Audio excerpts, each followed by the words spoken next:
¿Qué cantidad de aristas tiene el tema del VIH en el mundo entero? Y por supuesto Costa Rica no es la excepción. Y cuando vemos la nota, 2 de cada 10 muchachos que llegan a la clínica son menores de 25 años. De 15 a 24 años, es correcto. Y si nosotros tomamos los datos del rango de juventud, que algunos expertos estiman que el rango es hasta los 35 años, es todavía más alarmante porque la epidemia se concentra precisamente en estos grupos etarios, hasta, es decir, la mayor cantidad de casos se concentra entre los 15 a 35 años de edad. En una edad muy productiva además. En una edad muy productiva y reproductiva y también de verdad es alarmante el hecho de que todavía en Costa Rica estemos pensando que esto no sucede, que hablamos unas semanas, el Día Nacional contra el Día Internacional contra del SIDA o el Día Nacional contra la Homofobia,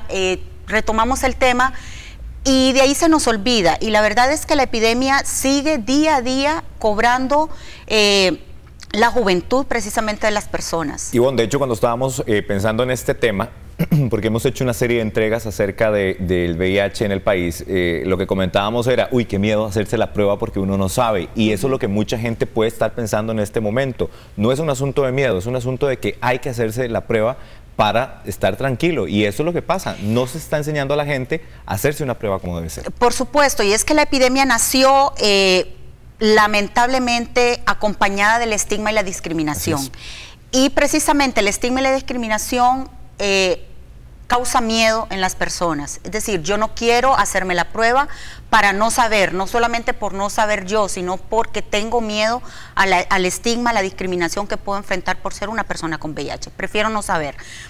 Y de verdad que es lamentable porque muchos de los casos precisamente están llegando a las clínicas, a los hospitales, cuando ya están en una fase SIDA. Y es muy importante que las personas a temprana edad se practiquen la prueba, o en los primeros momentos de la infección se practiquen la prueba, aún sin haber sido o sin ser o haber tenido situaciones de riesgo, igual hay que practicarse la prueba. Como te practicas la glicemia o el examen de triglicéridos o examen de BDRL, cualquier tipo de examen, debería estar dentro de la lista de los exámenes practicados normalmente. Ivonne, también se plantea un asunto muy importante con respecto a las guías de educación sexual, y no quiero tal vez que ustedes se metan en la polémica entre la Iglesia Católica y el Ministerio de Educación a ver quién tiene la razón, pero también hay un elemento de desconocimiento por parte de nuestros jóvenes de cómo manejar la vida sexual activa. Por supuesto, y eso es no solamente porque lo diga ONU-SIDA, las agencias del Sistema de Naciones Unidas, la sociedad civil o el Ministerio de Educación, es una realidad. Las personas jóvenes están teniendo relaciones sexuales con o sin consentimiento, con o sin el conocimiento de sus padres. Es decir, es una situación que no podemos obviar, se está dando, los jóvenes están teniendo relaciones sexuales cada vez más jóvenes y sin protección y sin información.